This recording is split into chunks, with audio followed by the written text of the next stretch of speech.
name is Shay-Akil McLean. I'm a PhD candidate in sociology at the University of Illinois Urbana-Champaign. So what I'm doing pretty much in my research work is looking at how race is socially constructed. How can we demonstrate that instead of just making it a constant creed to avoid being called racist? And then taking that and the historical dynamics that led to the creation of different races through Euro-Western colonialism, how that has shaped human population structure, and then how we can explain the biological effects of race in a way that does not reproduce the idea that race is genetic or biological, but rather that there definitely are consequences for the way humans treat each other. And that definitely is going to have effects on our health and well-being, our dynamics, how we build our communities. I grew up in Buffalo, New York. Sixth most racially segregated city in the United States. It's also one of the, I think it was top 4 poorest cities. I did not have a lot as a kid, humble beginnings, still humble because I'm a grad student, they don't pay us a lot. So a lot of my experiences as a kid, I was paying close attention to the health and well-being of people in my community, my family members. And that actually shaped a lot of my interests surrounding the kind of questions I asked, how people got sick in the first place. So my first master's project that I did at the University of Buffalo for my first master's degree in biological anthropology, I looked at the relationship between racial residential segregation, food deserts, and dental disease. So looking at the spatial distribution of dental disease in a small sample of people of African descent who ended up getting some type of dental support from a particular institution. So I was paying close attention to the problems that I saw in my community.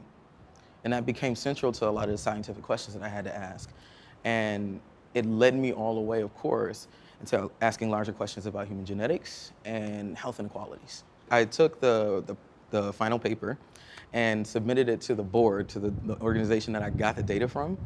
And then they took it and applied a couple of interventions that I suggested, where there ended up being advertisements about the resources with respect to getting free and affordable dental care right in a predominantly Black neighborhood up and down the main block and Bailey Avenue in my neighborhood. So I actually got the luxury of being able to see that applied so that people could know that there are resources out there for them with respect to particularly dental health, which has a major connection and correlation to overall general health. Like the more cavities you have in your mouth, the higher chance you have of coronary heart failure. And interestingly enough, coronary heart failure is the #1 killer of people of African descent in the United States. Black people and indigenous people lead those health morbidity and mortality rates. So there is a direct connection. One of the things that's central to what I try to do with my research work, for instance, with respect to how I am looking at my dissertation work and how race operates with respect to as a hereditary system, an inheritance system. Well, it means we also have to pay close attention to the actual ways that humans create families and make kinship. And that's not just in the general assumptions we make about nuclear families. So that has to do with not just queer kinship, but also extending the notion of the nuclear family to entire communities and what kind of resources it takes in order to not just raise a child, but raise an entire community with respect to the next generation. And within doing that and representing what kind of stories are being told with respect to how we talk about human genetic variation, as well as how we're understanding how people are actually getting sick, that means we have to listen to everybody's stories. So that means that a lot of the stuff that I'm doing is part of those front porch conversations that people are having on a regular basis. It's not really all that different from that, and I really try to bring that same feel that I get from being in my neighborhood at home. I can't tell you how many times I've talked to people about the different things that they've gone through with respect to family members being ill and not understanding how or why, and not understanding what different things that you can do to take better care of themselves. And a lot of the stuff that I've done has done significant work with getting people to see that we have larger structural problems. And these social issues are not the result of individual troubles, but they're a systemic issue that requires collective work and a lot of institutional transformation. Well, diversity matters for the general fact of we talk about human variation.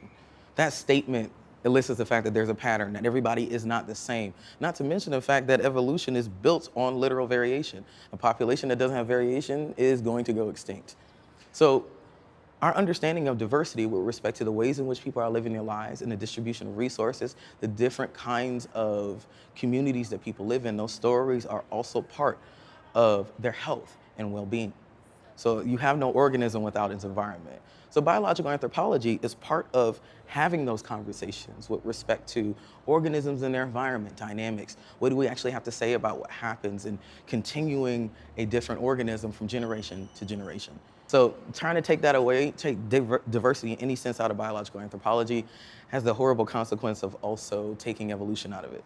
Any of the contributions that this field has made to giving us a way to talk about all the different beautiful things that we see in the world.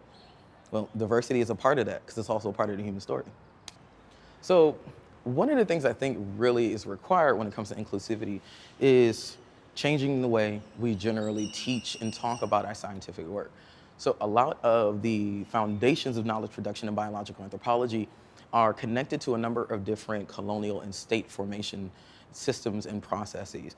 So a lot of the times, the ways in which stories are represented when we're talking about all the different kinds of humans that there are, or respect to all the different kind of ways there is to be a human, we make the unfortunate mistake of being under the impression we can avoid the uncomfortable conversations about our history. And inclusivity in and of itself is going to require that we be upfront about that history and change the way we talk about these issues. For instance, when you talk about not only the history of anthropology, the way we talk about difference and variation in and of itself. Because if there is anything that's central to the work that we do, it's constantly telling stories from the point of the encounter, the person who did the encountering, rather than the people who are encountered.